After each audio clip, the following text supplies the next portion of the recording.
রে, আমাদেরকে ভয় পেয়ে গেলি নাকি? না না, ভয় পাবো কেন? তাহলে বল, এই টাকাগুলো কোথা থেকে ইনকাম করেছিস?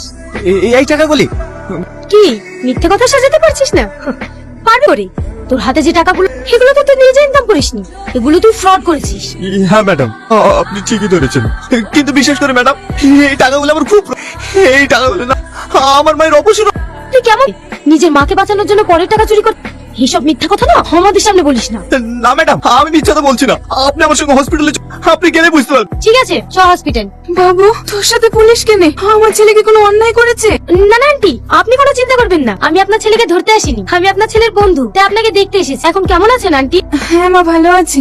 ম্যাডাম, আপনি আমার অনেক বড় উপকার করলেন, আপনাকে অনেক অনেক ধন্যবাদ। আন্টি কেমন আছেন? মা, তুমি এসছো? আসো আসো, বসো। থাক থাক, আপনাকে উঠতে হবে না। তুমি আমাদের বাড়িতে প্রথম এসেছো, একটু চা করে দিতে হবে না? না না, ওসব কিচ্ছু লাগবে না। আপনার ছেলে কোথায় গেছে? জানো মা, আমার ছেলে এত শিক্ষিত হওয়ার পরও কোনো চাকরি পায়নি, তাই সংসার তো চালাতে হবে, তাই কদিন ধরে রাজমিস্ত্রি কাজে যাচ্ছে। কখন ফিরবে? এই তো সময় হয়ে এসছে, কিছুক্ষণের মধ্যেই চলে আসবে। ঠিকঠাক ওষুধ খাচ্ছেন তো? হ্যাঁ মধু, ঠিকঠাক খাচ্ছি। ওই দেখো, টনি চলে এসছে।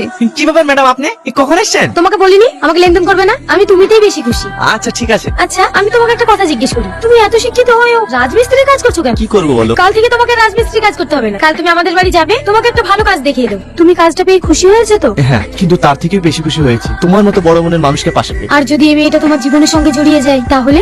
না না, এটা কিভাবে সম্ভব? তুমি হচ্ছে এক উজ্জ্বল নক্ষত্র, আর আমি সেই নক্ষত্রের আলোয় আলোকিত সামান্য একটা জোনাকি।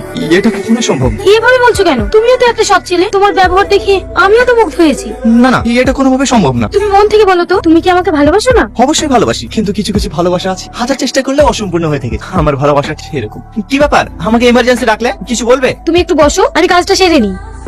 আমাকে বসিয়ে রেখে কি এমন কাজ করলে? এই ল্যাপটপে আমার সম্ভব, এই ল্যাপটপে সবকিছু থাকে। কোন কোন গ্যাংকে আমি ফিনিশ করেছি, কোন গ্যাংয়ের বিরুদ্ধে তদন্ত করছি, কি আমার শত্রু, সবই এই ল্যাপটপে থাকে। আচ্ছা শোনো, তোমাকে যেটার জন্য ডাকা হয়েছে, আজকে তোমাকে একজনের সঙ্গে পরিচয় করিয়ে দিতে চাই। কে সে? আসো আমার সঙ্গে। এই দেখো, এটা আমার মা। মা, তোমাকে যে টনির কথা বলেছিলাম না, হে সেই টনি। ভালো আছেন আন্টি?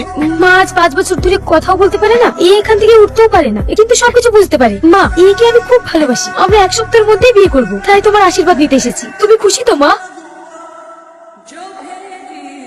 টনি টনি, তোদের বাড়ি যে মেয়ে পুলিশটা আসে না, সে মার্ডার হয়ে গেছে, ওই চাতরের মাঠে পড়ে আছে।